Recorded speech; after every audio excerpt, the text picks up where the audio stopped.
प्रतापगढ़ के धरियावद थाना क्षेत्र में हुई लूट और हत्या की घटना का खुलासा करते हुए पुलिस ने मृतका के पति को गिरफ्तार कर लिया। आरोपी पति ने आपसी मनमुटाव के चलते पत्नी की हत्या कर घटना को लूट का रूप दिया था, लेकिन पुलिस से बच नहीं पाया। इस मामले का खुलासा करते हुए एसपी अमित कुमार ने बताया कि धरियावद थाना क्षेत्र के सुकली नदी के पास रहने वाले गाड़िया लोहार परिवार पर 25 मई को 5 के अज्ञात लोगों ने हमला कर दिया था। आरोपी उनके पास से 55,000 रुपए लूट कर ले गए। इस घटना में महिला कंकु देवी गंभीर रूप से घायल हो गई थी, जिसे उदयपुर रेफर किया गया था, जहां उपचार के दौरान उसकी मौत हो गई। पुलिस ने मृतका के भाई की रिपोर्ट पर लूट और हत्या का मामला दर्ज कर अनुसंधान शुरू कर दिया।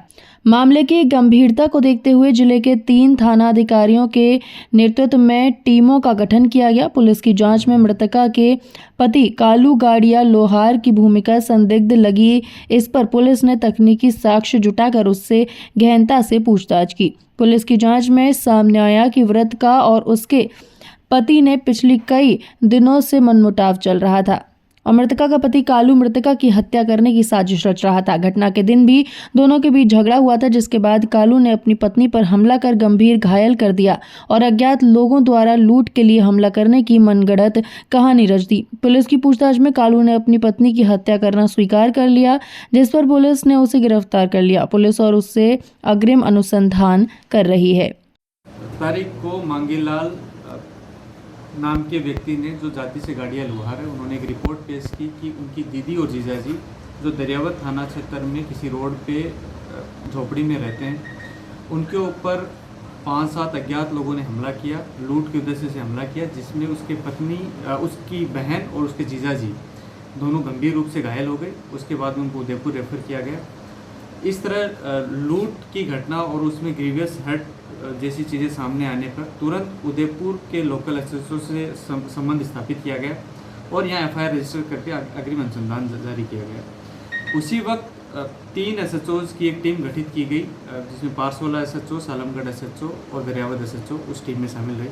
सालमगढ़ एसएचओ छुट्टी के होने के बावजूद उन्होंने तुरंत सिविल वर्दी में उदयपुर रिपोर्ट किया, क्योंकि घटना का जो स्वरूप, वो घटनास्थल की जो परिस्थितियाँ थी वो आरंभ से ही संदिग्ध रही थी।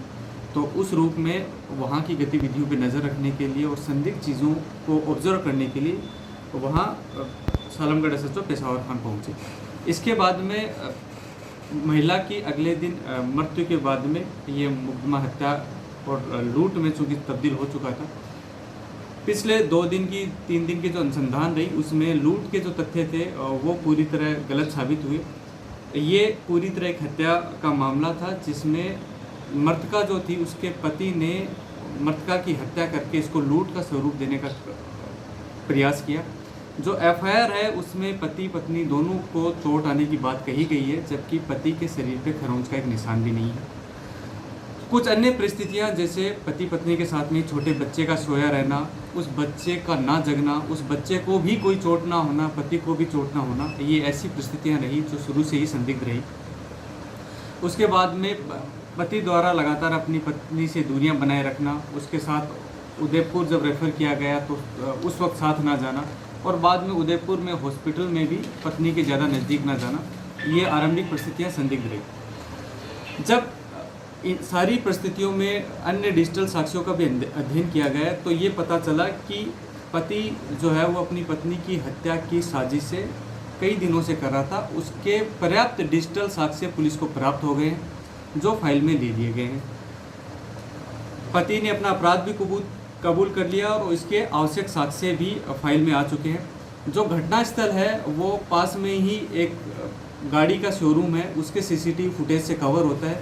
हालांकि घटनास्थल वीडियो फुटेज के दायरे में नहीं है, लेकिन उस घटनास्थल का जो ऑडियो है वो सीसीटीवी फुटेज में आ रहा है, उस फुटेज में ऑडियो भी शामिल है।